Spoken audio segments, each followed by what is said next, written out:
참 우리 사회에 여러 가지 고쳐야만 하는 많은 문제들이 많이 있는 것 같습니다. 그런 걸 병폐라 그러죠. 그런 병폐들이 참 사회 곳곳에 많이 있는데 그 중에 가장 고치기 힘들고 또 가장 치명적인 악영향을 끼치는 것 하나가 저는 누구보다 더 높아지려고 하는 욕구, 또 비교의식이라고 생각을 합니다. 우리도 어렸을 때부터 끊임없이 세뇌되어 왔던 것 중에 하나가 누군가 비교하고 또 경쟁해서 또 이겨야 된다, 승리해야 된다, 이런 경쟁 의식인데요. 사회학에서는 이렇게 경쟁하는 것이 인간의 어떤 생존 욕구이자 사회적 인정 욕구 때문이라고 어쩔 수 없는 거라고 하지만 이것이 우리의 삶의 모든 부분에 스며들었다고 했을 때에 얼마나 많은 악영향을 끼쳐왔는지 아마 더 말하면 두말하면 잔소리가 될 것 같습니다. 여러분, 성경적으로 보면요, 얼마나 오래 전부터 이 비교와 경쟁이 시작되었는지 모릅니다. 얼마나 오래 전부터. 아담과 하와도 이 비교 의식이 있었죠. 사탄이 아담과 하와를 유혹할 때 선악과를 먹으면 뭐라 그랬냐면 하나님과 같이 눈이 밝아질 것이다 라고 하면서 그 비교 의식에서 하나님과 비교하면서 비교할 수 없는 대상에게도 비교하면서 그렇게 유혹을 시작하죠. 그리고 얼마 지나지 않아서 바벨탑 사건의 본질도 단순히 높은 건물을 쌓으려고 한 것이 문제가 아니었죠. 창세기 12장 4절 제가 읽어드리겠습니다. 또 말하되 자 성읍과 탑을 건설하여 그 탑 꼭대기를 하늘에 닿게 하여 우리의 이름을 내고 온 지면에 흩어짐을 면하자 하였더니 아멘. 하나님을 떠나서 자신의 힘으로 지금보다 더 높이 올라가서 위대해지고 또 성공하고자 하는 그러한 욕구가 바벨탑에 반영이 된 거 아니겠습니까? 오늘 말씀을 통해 우리가 왜 이렇게 높아지려고 하고 또 그로 인해 발생하는 문제는 무엇이며 우리가 왜 겸손해져야 하는지를 함께 살펴보고자 합니다. 오늘 본문 말씀은 이제 예루살렘으로 올라가시는 예수님과 제자들의 모습이 묘사가 되어 있는데 본격적으로 이번 주부터 마가복음 9장에 대한 큐티가 시작이 되었어요. 마가복음 9장은 지금까지 나타났던 예수님의 그 사역과 좀 다른 양상의 사역이 시작됩니다. 그동안에는 무리들 중심에서 무리들 안에서 사역을 하시는 모습이 있었다면 이제부터는 예수님께서 예수님의 제자들 위주로 좀 사역을 하시고 가르치시고 알려주시는 데 좀 초점을 맞추십니다. 예를 들면 변화산에서 새롭게 또 영화롭게 변모되는 모습을 제자들 앞에서 보여주는 사건이라든지 귀신 들려서 말 못하는 그 어린아이를 고치시는 사건을 통해 기도의 능력을 가르치시는 사건이라든지 이런 사건들이 다 지금 제자들만 무리들이 아니라 예수님의 제자들만 데리고 보여주신 사건들입니다. 그리고 제자들에게 두 번째로 자신이 죽으셔야만 한다는 사실을 알려주셨는데 32절을 보니까 제자들은 이 말씀에 대해서 이 가르침에 대해서 예수님의 죽음에 대한 순한 예고에 대해서 깨닫지도 못하고 또 묻기도 두려워했다라고 기록이 되어 있습니다. 어쩌면 베드로의 고백처럼 그리스도시요 살아계신 하나님의 아들이십니다 라고 했던 이 사랑하는 그리고 하나님의 아들이신 예수님이 죽는다는 사실이 믿겨지지 않았을 수도 있고 또 두려웠을 수도 있을 것 같아요. 한편 예수님이 이렇게 자신에 대해서 자신의 죽음에 대해서 진지하게 알려주셨음에도 불구하고 철없는 제자들은 어떤 한 논쟁을 계속 하고 있었습니다. 그게 무슨 논쟁이죠? 누가 더 크냐, 무슨 도토리 키재기도 아니고 누가 더 크냐 이런 철이 없는 논쟁을 하고 있었는데 단순히 철이 없어서 이런 논쟁을 하고 있었다라고 보기에는 그 당시에 유대인들이 그리고 일반 사람들이 인식하고 있었던 메시아에 대한 어떤 상이 있었기 때문에 누가 크냐 이런 논쟁을 하고 있었던 거예요. 어떤 그런 상이었냐면 예수님께서 계속해서 반복해서 알려주시는 게 하나님 나라잖아요. 하나님 나라에는 왕이 있겠죠. 하나님 나라에 왕이 있고 거기에 또 신하들이 있을 거예요. 그러니 계속 하나님 나라를 계속 알려주시니 자기네들이 하나님 나라에서 어떤 한 자리라도 취하고 또 그러려면 제자들 가운데 누구는 어떤 자리에 가고 누구는 어떤 자리에 가고 이러한 정치적인 왕의 모습을 그리고 또 꿈꾸다 보니까 자기들이 이렇게 누가 더 크냐라는 논쟁을 자연스럽게 했던 것 같아요. 그러나 이것은 제자들의 오해였는데 이 제자들의 오해를 조금 정치적으로 표현했다. 정치적으로 이들이 생각했다라고 말할 수 있겠죠. 그리고 자신들의 그 출세 욕망이 분명히 그 안에 담겨 있었던 것 같아요. 누구보다 잘 되고 싶었던 그 인간의 본성적인 그 욕구가 이들 안에 있어서 누가 제일 유력하냐 이 논쟁을 했었던 것 같습니다. 예수님이 이런 제자들이 터무니없는 논쟁을 하고 있다는 사실을 알고 계셨을까요? 모르셨을까요? 다 알고 계셨습니다. 그래서 지금 예루살렘의 초입구에 있는 가버나움이라는 마을에 지금 도달할 때까지 그 노상에 그 가는 길가에서 이미 다 알고 계셨지만 예수님은 가버나움에 도착할 때까지는 아무 말도 안 하시다가 이제 가버나움에 도착하셔서 말씀을 시작하십니다. 제가 33절을 읽어드리겠습니다.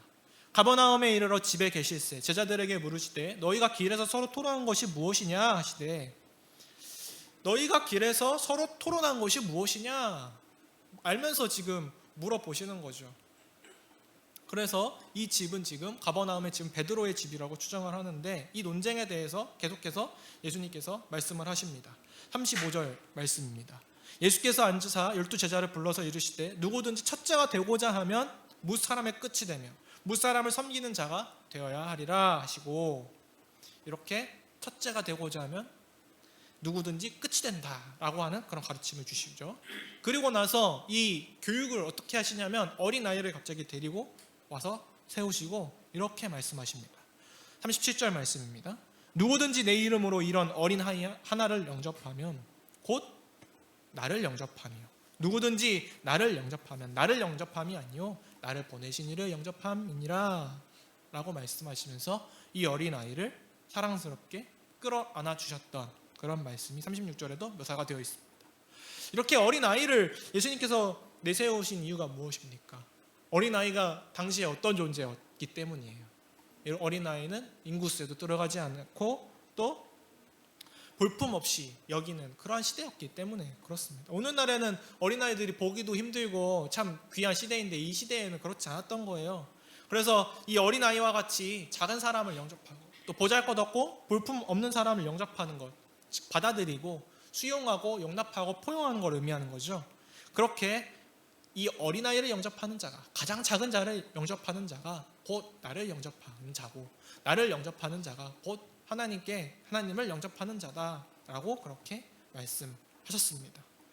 제가 이 35절 말씀을 곰곰이 묵상하다가 이 말씀을 보면서 제 스스로가 얼마나 그 비교와 경쟁에 쩌들어 있는지 반성하게 된 포인트가 있었는데요. 어떤 부분에서 그랬냐면 첫째가 되고자 하면 무사람의 끝이 되어야 된다라는 이 말씀을 보고서 그러면 무사람의 끝이 되어야 첫째가 될 수 있겠네? 그러면 1등을 하려면 뒤에서 1등을 하라는 말씀이구나라는 그런 말도 안 되는 해석을 제가 하고 있는 거예요. 자동 반사적으로. 그런 생각이 먼저 들었던 것이죠. 그러니까 끝에 서라는 말이 남들을 섬기는 자가 되라고 하는 말인데 그렇게 해석을 하는 게 아니라 그렇게 하면 1등이 될 수 있겠구나. 오히려 역으로. 내가 끝에 서면 1등이 될 수 있겠구나. 이 생각을 순간 했던 저의 모습이 너무 부끄러웠어요. 저처럼 생각하신 분이 혹시 더 계시지 않은지 모르겠습니다. 예수님이 이러한 가르침을 주신 이유는 그렇게 해서라도 1등이 되라 지금 그렇게 말씀하시는 게 전혀 아니죠.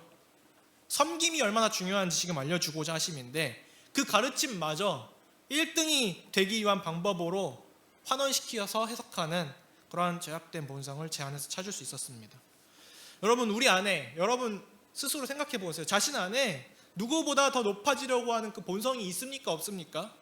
아마 다 있는 것 같아요. 모두가 있는 것 같아요. 창세기에서부터 이 말씀이 시작된 인류가 시작된 그 이래로 계속해서 이 경쟁 이야기, 비교 이야기, 특권 의식 이야기가 계속 반복되었던 것처럼 우리가 이렇게 계속 높아지고자 하는 것은 우리 안에 너무 깊이 새겨져 있어서 이것을 제어하지 않으면 이 비교 의식과 경쟁 의식에 사로잡힐 수밖에 없는 것 같아요.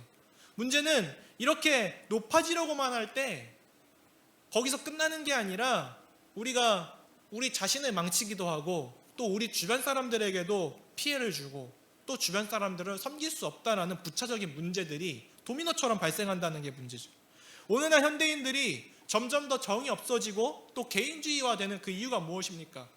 세상 많은 사람들이 과거에 비해서 더 많이 차가워졌다라고 하고 냉담해졌다라고 하고 이기적인 모습을 가졌다라고 하는 그 이유가 무엇입니까? 경쟁에서 자꾸 이기려고 하고, 경쟁에서 살아남지 않으면 죽을 것 같고, 경쟁에서 살아남지 못하면 뒤처지는 것 같고, 그렇게 해서 모두가 높은 자리, 모두가 가기 힘든 자리, 그 소수의 자리를 자꾸 쟁취하려다 보니 이러한 사회적인 문제가 발생한 거 아닌가요? 그래서 낮아짐과 섬김은 밀접한 연관이 있는 것 같습니다. 높아진 마음과 그리고 특권의식이 있는 사람은 주변에 있는 사람들을 섬기기가 매우 어렵죠. 그러나 낮아진 마음, 겸손한 마음을 가진 사람은 다른 사람을 잘 섬길 수 있습니다. 누가 큰 자인지 논쟁하던 제자들도 이 특권의식을 가지고 있었던 것입니다. 그것을 보여주는 구절이 9장 38절부터 40절에 하나의 차례가 이제 등장하는데요. 9장 38절을 우리 한번 같이 읽어봅시다. 9장 38절 말씀입니다. 시작. 요한이 예수께 여짜오되 선생님, 우리를 따르지 않는 어떤 자가 주의 이름으로 귀신을 내쫓는 것을 우리가 보고 우리를 따르지 아니함으로 구하였나이다. 아멘. 어떤 사람들이 아니고 어떤 사람이 예수님의 이름으로 귀신을 내쫓는 것을 요한과 제자들이 발견합니다. 그래서 제지하였습니다. 왜냐하면 예수님을 따르는 제자들이 아니었기 때문에. 그래서 그들을 제지해서 그것을 예수님께 보고를 드렸더니 예수님께서 그렇게 하지 말라.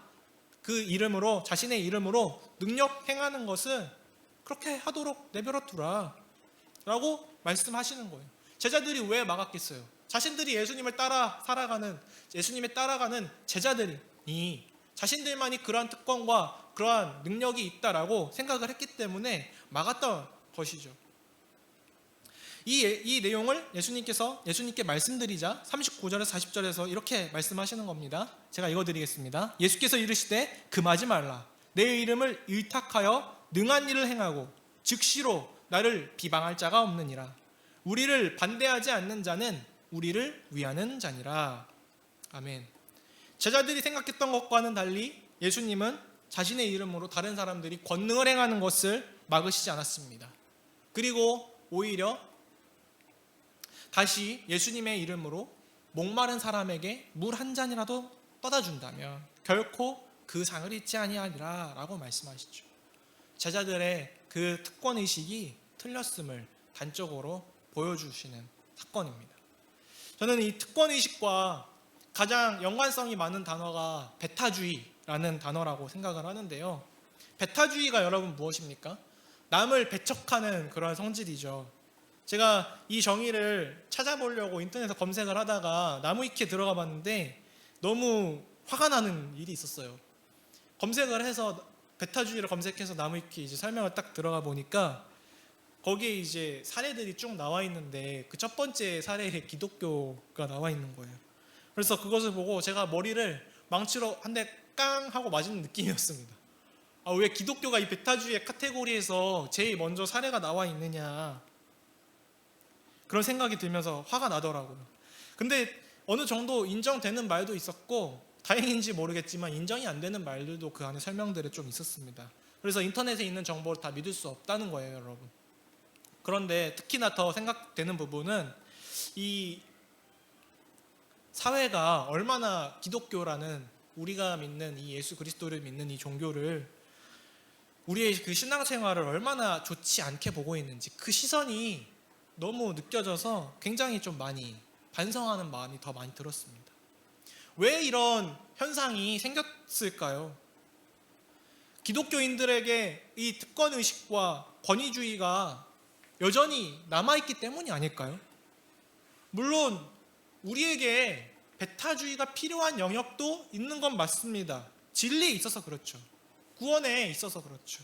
오직 예수 그리스도를 통해서만 구원을 얻는다 라는 진리에 대해서는 물론 배타성을 가져야 하지만 그 외의 지점들에 있어서는 늘 대화와 소통의 장을 열어두어야 하는데, 이 대화와 소통까지 차단한다거나 타 종교거나 타 사상을 가지고 있다고 해서 무조건 비하하고 또 비난하는 그런 그 모습들이 우리 가운데 있지는 않는 점검을 해봐야 합니다.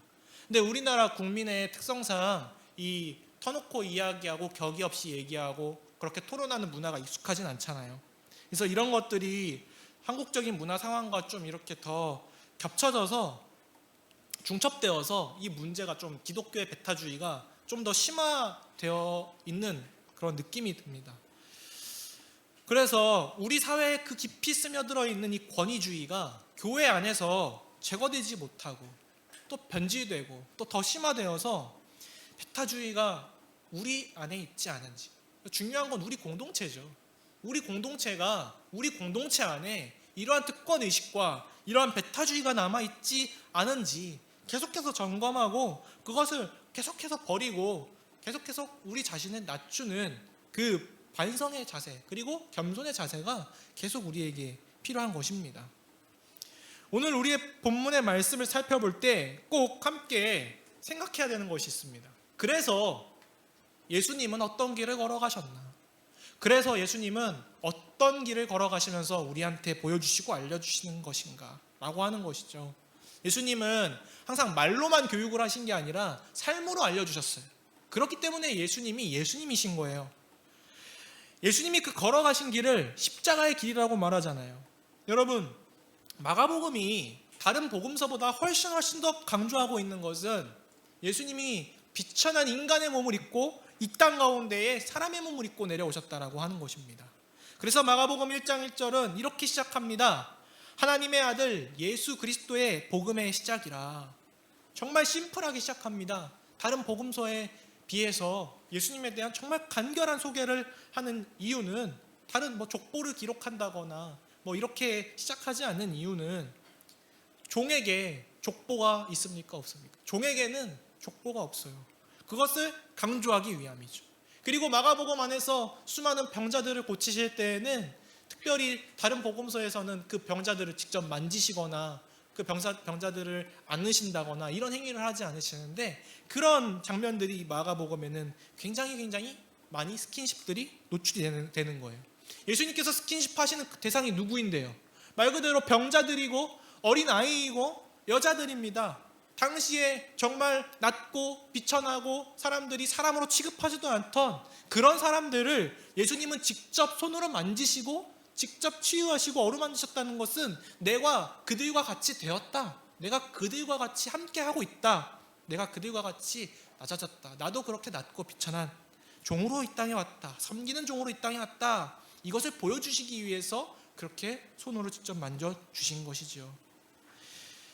그래서 예수님은 8장 후반부부터 시작해서 쭉 자신이 고난의 길을 걸어가야 십자가의 길을 걸어가야 낮아지는 길을 걸어가고 그 죽음으로까지 들어가는 그 길을 선택하셨다는 것을 계속 보여주시면서 조금 오늘 읽었던 본문의 뒷부분에 가면 10장 45절에서는 결국 비로소 이렇게 말씀하십니다. 우리 이 10장 45절 같이 읽어보겠습니다. 시작. 인자가 온 것은 섬김을 받으려 함이 아니라 도리어 섬기려 하고 자기 목숨을 많은 사람의 대속물로 주려 함이라. 아멘. 섬김을 받으려 함이 아니라 도리어 나는 섬기러 왔다.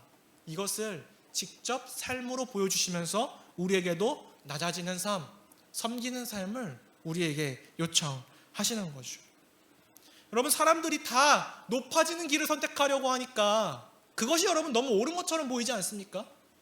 사람들이 다 높이 올라가려고 하니까 꽃들에게의 희망을 그 동화책에 나오는 것처럼 애벌레들이 높은 탑을 쌓아가면서 계속 올라가려고만 하니까 정말 그게 옳은 것처럼 보이는데 진짜 그게 옳은 건지는 여러분 질문을 던져보셔야 하는 거예요. 내가 뭐 때문에 올라가려고 하는 건지, 사람들은 왜 올라가려고 하는 건지, 그것을 우리는 계속 물어봐야 되는 거예요.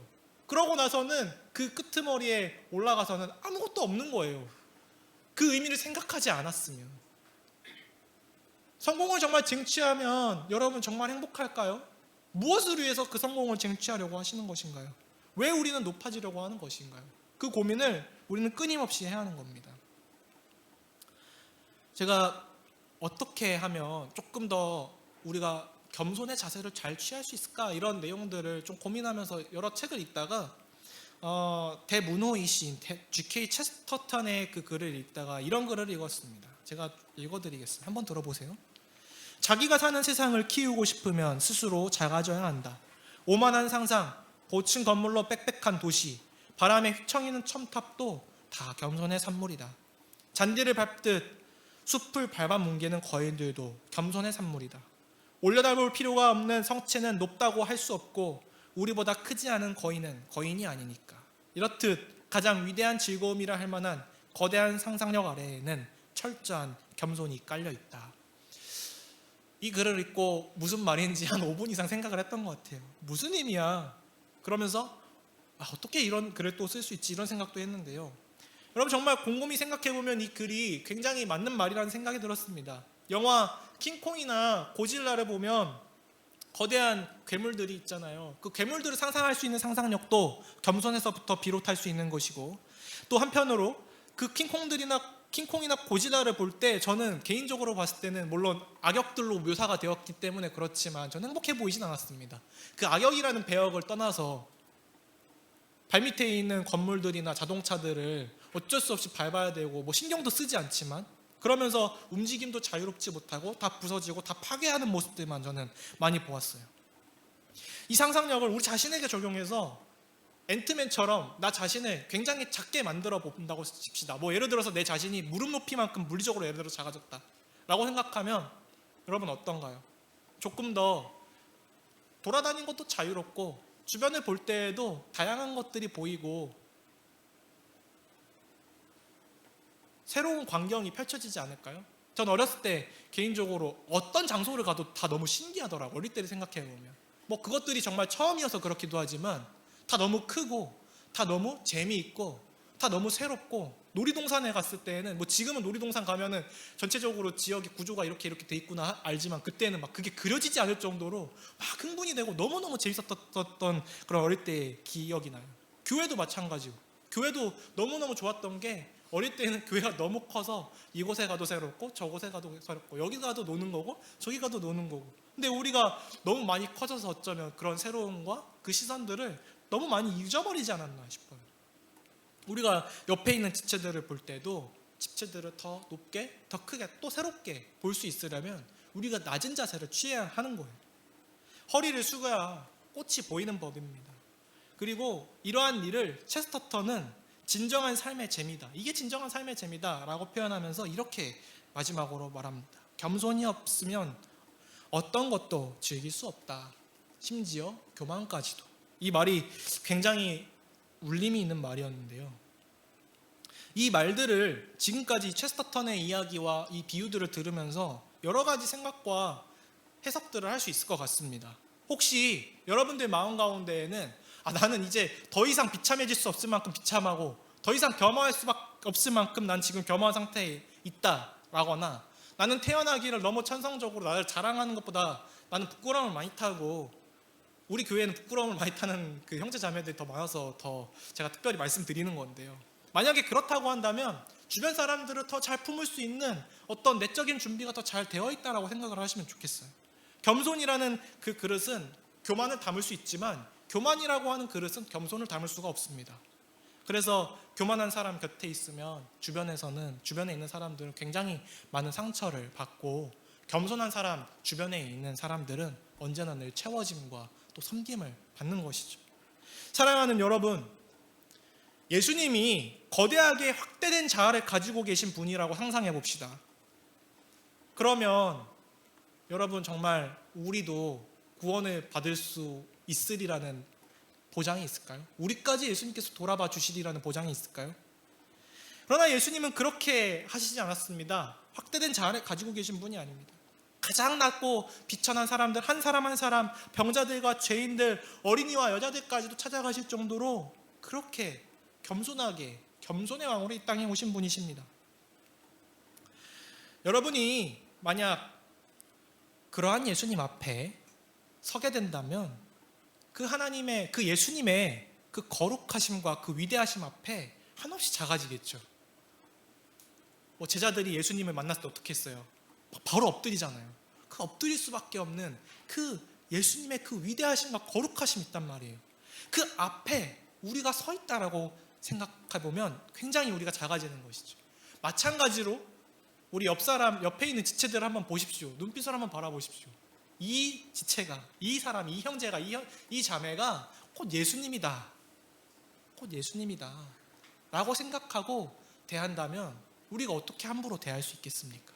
우리가 어떻게 교만해질 수 있겠습니까? 우리가 그렇게 우리의 옆 지체들을, 그리고 우리의 가족들을, 우리가 만나는 사람들을 그렇게 대해야 할 것입니다. 그렇게 우리가 낮아졌으면 좋겠습니다. 누구를 대하더라도 예수님을 대하는 것처럼 낮고 낮은 섬김의 자세로 대해야 된다는 사실을 잊지 않고 모든 삶의 자리에서 성공이 아닌 섬김을 택하시는 저와 우리 청년 여러분 될 수 있기를 주님의 이름으로 축복합니다.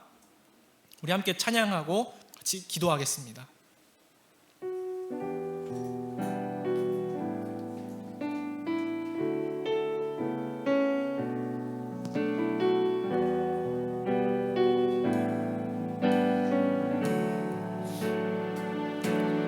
안개 속에서 주님을 보내 아무도 없을 것 같던 그곳에서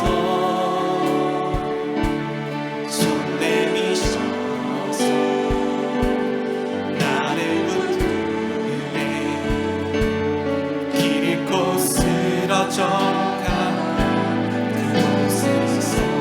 주 말씀하시네. 주 말씀하시네.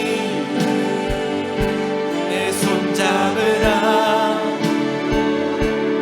내가 곧 길이요 진리 생명이니 그 길을 보내 주 예비하시 다른 길로 돌아서지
세상에서 최고가 돼야 된다고 하고 성공해야 된다고 하고 높은 자리에 올라가야 된다고 하고 뭘 해야 된다고 하고 뭘 해야 된다고 하고 뭘 해야 된다고 하니까 그게 다 진실처럼, 그게 진리처럼 들리지만 여러분 속지 마세요. 그게 진리가 아니에요. 진짜 진리는 예수님께 있고 진짜 진리는 예수님께서 걸어가신 그 길에 있습니다. 가장 낮고 가장 비천한 자리까지 내려가셔서 우리를 대신하여 죽음까지 생명까지 아낌없이 내어주신 그 길이 바로 진리의 길이며 우리가 걸어가야 하는 길이며 우리가 확신을 품고 내딛어야 하는 길입니다. 그 길을 우리에게 밝히 보여주신 예수님께 감사하며 나도 그 길을 따라 살겠습니다. 나는 다른 길을 따라 살아가겠습니다. 나는 좁은 길을 걸어가겠습니다. 라고 결단하며 우리 주님의 이름 한번 크게 부르며 기도하겠습니다. 주여, 주님, 모든 사람들이 다 높이 올라가려고 하기에 주님, 우리가 거기에 지쳐있습니다. 주님, 거기에 우리가 노이로제에 걸리겠습니다. 주님, 거기에 우리가 마음의 병이 걸리겠습니다. 주님, 우리가 다 똑같이 살고 다 높은 곳에 올라가려고 한다면 주님, 이 세상의 그 섭리가, 이 세상의 흐름이 어떻게 되겠습니까? 주님, 그러나 그 모두가 그렇게 그 허황된 그 높이 올라가는 것 자체의 목적을 통해서 살아가는데 주님, 우리 사랑하는 우리 청년들은 그러지 않았으면 좋겠습니다. 주님, 저 또한 하나님 거기에 마음을 두지 않기 원합니다. 우리의 본성이라고 우리가 그렇게 살아가는 것이 옳다고 자꾸 우리 자신을 세뇌시키고 세상의 소음에 우리의 그 마음이 혼미해지고 있다 계시는데 주님, 우리의 마음을 지켜주옵소서. 주님, 우리의 마음을 지켜주시옵소서. 주님, 우리의 마음을 지켜주시옵소서. 주님, 우리의 마음을 지켜주시옵소서. 주님, 주님께서 보여주신 주님께서 우리에게 보여주신 인자가운 것은 섬김을 받으려 합니다. 도리어 섬기려 자기 목숨을 많은 사람한테서 불러 주기 위해서 이 땅에 오신 우리 예수 그리스도의 길을 믿음으로 따라가게 도와주옵소서. 믿음으로 따라가게 도와주옵소서. 주님, 우리가 일시적으로 그 특권의식과 그 배타적인 마음을 주님 버릴 수 있도록 주님, 그렇게 기도합니다. 그렇게 결단합니다. 주여 도와주옵소서. 주여 도와주옵소서. 주여 도와주옵소서. 주님, 주님, 주님,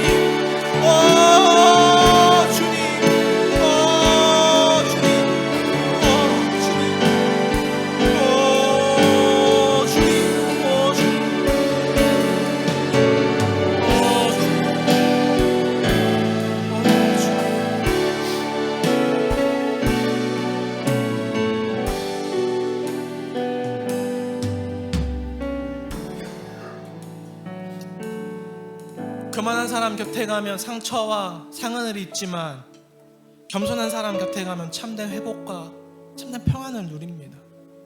가장 겸손한 이신 예수 그리스도 앞에 우리가 머물 때에 우리가 주님의 그 겸손한 앞에서 채워짐을 얻고 주님의 그 섬김 앞에서 우리가 배부름을 또 평안과 참된 안식을 경험합니다. 주님, 우리도 겸손의 자세로 회복하기 원합니다.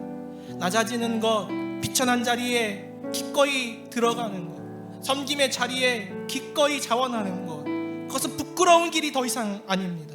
왜냐하면 예수 그리스도께서 걸어가신 길이기에 우리에게 가장 복된 길이요 우리에게 가장 영광스러운 길임을 주님 앞에 고백합니다. 겸손의 길을 걸어가기 위해 주님, 우리가 특권의식을 버리게 하옵소서. 배타주의를 버리게 하옵소서. 이기주의를 버리게 하옵소서. 주님, 나만 만족하고 나만 행복하면 됐다, 나만 잘 살면 됐다라고 하는 이 세대의 그 패역한 마음들을 우리 안에서 제하여 주옵소서. 가장 작고 가장 연약한 사람들 곁에 늘 머무셨던 그 예수님의 행적을 늘 기억하며 우리도 그렇게 살아갈 수 있도록 도와주옵소서. 우리의 영성이 거대하게 확대된 자아가 아니라 다른 이들을 한없이 위하고 배려하는 가장 작아진 자, 가장 낮아진 자아로 우리가 늘 지켜가며 우리의 뜻과 마음을 지키며 살아가는 주님, 그러한 영성을 우리에게 허락하여 주옵소서. 십자가의 길을 걸어가신 그 예수 그리스도의 길을 담대히 걸어갈 수 있도록 주의 청년들을 담대하게 하시고 힘과 능력을 더하여 주옵소서. 감사드리며 예수 그리스도의 이름으로 기도 올려드립니다. 아멘. 이제는 우리 주 예수 그리스도의 은혜와 아버지 하나님의 사랑과 성령의 교통하심이 기꺼이 낮은 자리로, 기꺼이 섬김의 자리로, 기꺼이 낮아지며 겸손의 길을 영광으로 선택하는, 결단하는 귀한 청년들 위해 이제로부터 영원토록 함께 있을지어다. 아멘.